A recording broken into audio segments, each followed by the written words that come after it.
I am a truck driver working for one of the major companies in America right now. When I first joined the industry, I was just a guy looking for a career that would give me some security and some extra money at the end of the day. Well, I certainly got that, and I've been able to see sights most people wouldn't dream of seeing, all while being paid to do it. Things were great until recently. One day, I got sick of constant traffic, so I decided to change my entire schedule and start driving at night. Sure, it would suck not being able to fully enjoy the views while driving, but I figured I could always switch up my schedule again if I ever missed it. That being said, I've started seeing some genuinely unsettling things since I've started driving at night. Whether it's a trick of the mind or I've actually witnessed these things, I can't say, but I do know one thing, and that's that I'll never stop at certain rest stops ever again. If you have a little while, I'd like to tell you a story of mine. Take it as you will, but I'm hoping that this will reach someone out there and perhaps even save their life. One night, I was driving a load from Las Vegas to Omaha. A trip I haven't done before, but at this point, I've had plenty of experience with driving through forests, high altitudes, and rough mountainous terrain. My GPS was taking me along I-70, which was practically a straight shot to my destination. This would mean that I would have to pass through Colorado and its many forests. I figured that it would, like many states, have little towns nestled in the trees that I could stop at to take a break. Not really checking into it though, I started on my journey. It didn't take me long to realize that I wasn't encountering much civilization on my travels. A town here, a hamlet there, and then maybe a neighborhood or two that I would have missed if it wasn't for the 1 or 2 streetlights that they had set up. This was odd for sure, but not really cause for concern. I hadn't really driven through Colorado before, so I figured that this state just loved its forests and didn't want to knock too much of it down to build cities. Knowing what I know now, I realized how naive I was being. They didn't do it out of the kindness of their hearts. There's something or some things that prowl in these woods, something that you nor I could comprehend. Before I continue, let me give you a quick lesson on how truck drivers' workdays work. To ensure truck drivers are not driving while fatigued, the federal government implemented hours of service that we must follow to a T. And to put it simply, a truck driver can work for a total of 14 hours a day, including break time, can drive for a total of 11 hours a day, and must take a 30-minute break during an 8-hour work period.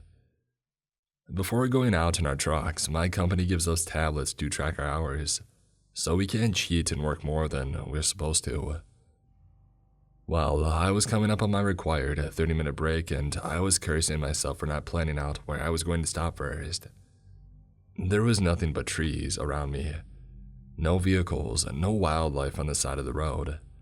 Absolutely nothing but forest.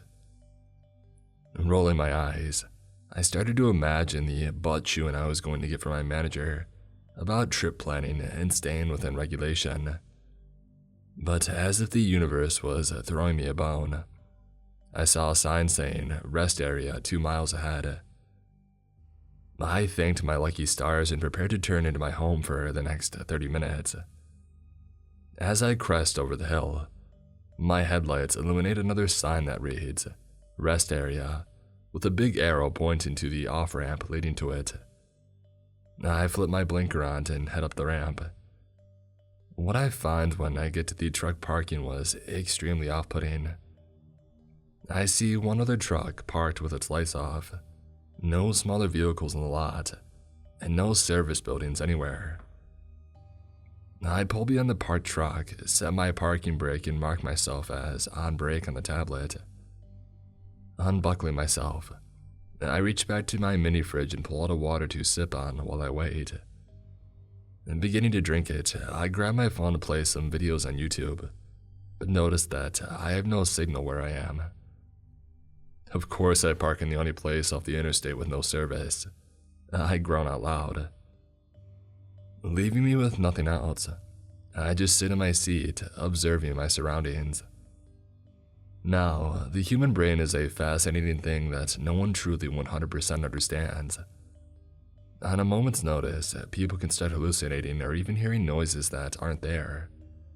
Believe me, I've tried to dismiss what I've seen as my brain playing tricks on me, but in every instance, I've been reminded of the physical evidence that I have of that night. As I was sitting there, I began observing my surroundings. My headlights couldn't illuminate much, but after a bit of sitting, I saw something that confused me. From the angle of our two trucks, I couldn't see it at first, but after getting up and switching to the passenger side of my truck, it was unmistakable. The truck in front of me had its passenger side door wide open.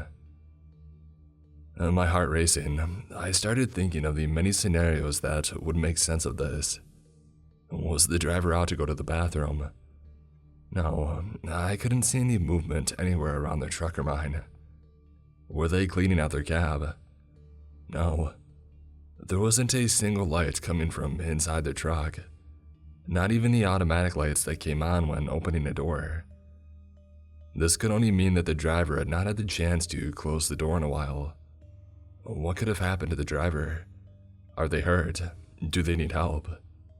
Maybe this is an abandoned truck that is marked for a tow, but the driver forgot to shut the door before leaving it. As these thoughts ran through my head, my body began doing the dumbest thing I've ever done. Something that I regret to this day. I got out my metal lever puller and my high-powered flashlight, and I got out of my truck to investigate. Yes, I know that you're thinking that I'm the dumbest man on earth, and I would have said the same thing reading similar scary stories on Reddit. But something came over me that night that told me to check it out. So off I went to investigate. I dismounted my truck, taking the key with me but leaving the headlights on. I turned my flashlight on, first pointing it all around me to get a better look at my surroundings. Trees, and more trees, but more importantly, no sign of the driver of this truck. I slowly began to approach the open passenger side door of the truck in front of me. I could hear nothing around me. The night was unsettlingly silent, with no signs of life anywhere. With every step I take, my breathing becomes more and more erratic. I can see my breath, the sting of the cold air hitting my bare arms as I tremble forward. Getting to the open door, I see a gruesome scene. I flash my light into the cab to see a wide open curtain leading to the sleeper berth. Items strewn about as if a struggle took place. But my worst fears were confirmed when the smell hit me. The smell of iron filled the air as I began to climb into the cab, an act that I immediately regretted and still regret to this day. Laying before me on the bottom bunk of the sleeper berth was the corpse of a woman. Her face showed an expression of raw fear. Her blue eyes glazed over and her mouth wide open, undoubtedly because she was screaming until her final moment. Her body was a mangled mess of broken bones and missing or detached limbs. Her stomach and chest were open, with her organs hanging out. It took everything out of me not to vomit right then and there, but that's when I noticed the most frightening detail: steam coming from the body. I quickly got down from the truck and began moving back to my own, where I planned to get the heck out of here before whatever did that came back. I didn't get more than 3 steps before I heard a man shout from the other end of the lot. I point my light in the direction and I see a tall, lanky man in jeans and a blood-stained gray t-shirt running towards me. I spring into action, sprinting back to my truck, closing and locking the door as I fumble to get the key into the ignition and turn it over. All the while, I can hear the man getting closer and screaming at me Finally, the truck burst to life. But this relative moment of security gives me the chance to listen to the man that was now only 50 yards away from me. "Wait, please, it's coming, please." The second I hear this, I see what exactly it is. Appearing from just behind him, I see another man, but this wasn't like anything you've seen before. This thing was easily 12 feet tall, its limbs impossibly skinny, resembling a circus performer on stilts. Its skin was different colors of gray, and it seemingly had a permanent and unnatural smile across its face, showing off its row of extremely sharp teeth. The worst part of it all was its demeanor. It skipped behind the man, as if it was a child following its parents down the street. The thing was gaining on the man insanely fast. All the while he screamed for me to help as I sat frozen in shock at the sight before me. The man was 50 yards away, then 40, 30, 25, 15, and 10. He didn't make it. The thing caught up to him, and before the man could take another step, the thing plunged its long, dagger-like arms through the man's back, with it appearing on the other end. The man looked down at the thing's arm now sticking through his chest, and gave out one last whimper before the thing grabbed his head in its hand and pulled it from his torso, as if he was a cheap action figure. The thing made a noise that I could only think of being a laugh as it drenched itself in the man's blood, before turning its attention to me. I was still sitting there, with the truck running, staring at the scene that would haunt me until the day that I die. The thing threw the man's body to the ground, like it was a broken toy that it wasn't interested in anymore, and it began skipping over to me, slower this time. It seemed like it wanted to toy with me, as it saw me squirm to get away. I immediately pushed in the brakes. It was 9 yards away. I switched over to drive. 8 yards. I slammed on the gas as the truck lurched forward, only managing to get to 5 miles per hour initially. 6 yards. Finally, my truck automatically switched to 12th gear and began to accelerate rapidly. 8 yards away. I started toward the on-ramp. 12 yards away. I turned onto the on-ramp and lost sight of it. I breathed a sigh of momentary relief before, out of my driver's side mirror, I saw a long branch-like gray arm swing towards my window. It missed its mark by mere inches, scraping against my truck with a loud bang, followed by a scrapping and a screech that I could only attribute to a frustrated creature. I kept my foot on the accelerator, my face streaming with tears and my pants reeking of you-know-what. I drove and kept driving, not stopping until I got to a truck stop in Denver, where I parked and cried for a solid 20 minutes.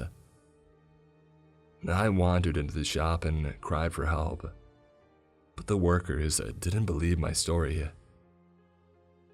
The cops were called, but they didn't believe me either. They attributed my hysteria to sleep deprivation, and that's the story that they told my manager. I was soon released from my services and was given a plane ticket back to Florida, where I now drive locally. I saw on the news not much later that the trucking couple and their truck were found a couple of days later by Highway Patrol, who were quick to chalk it up to a rogue bear attack. But I know what I saw, and I know it was real because just the other day I drove up to the closest of my company's terminals, where my old truck was towed to so I could collect my things. When approaching the driver's side door, I saw a large dent inches from the window and a deep metal-bending scratch following it. Take everything I told you today as you will. I really don't care if you believe me or not, but I beg you not to go looking to verify my claims. This is a demonic creature that feeds off of the fear it fosters, and will play with you while you struggle to get away. I can only hope that I will never come across such a creature again. Whatever you do, if you must drive down I-70 at night through the Colorado forest, please keep moving. Do not stop for anything or anyone. If you must stop, find a place that's well lit with plenty of people, and please, oh please, stay away from the trees.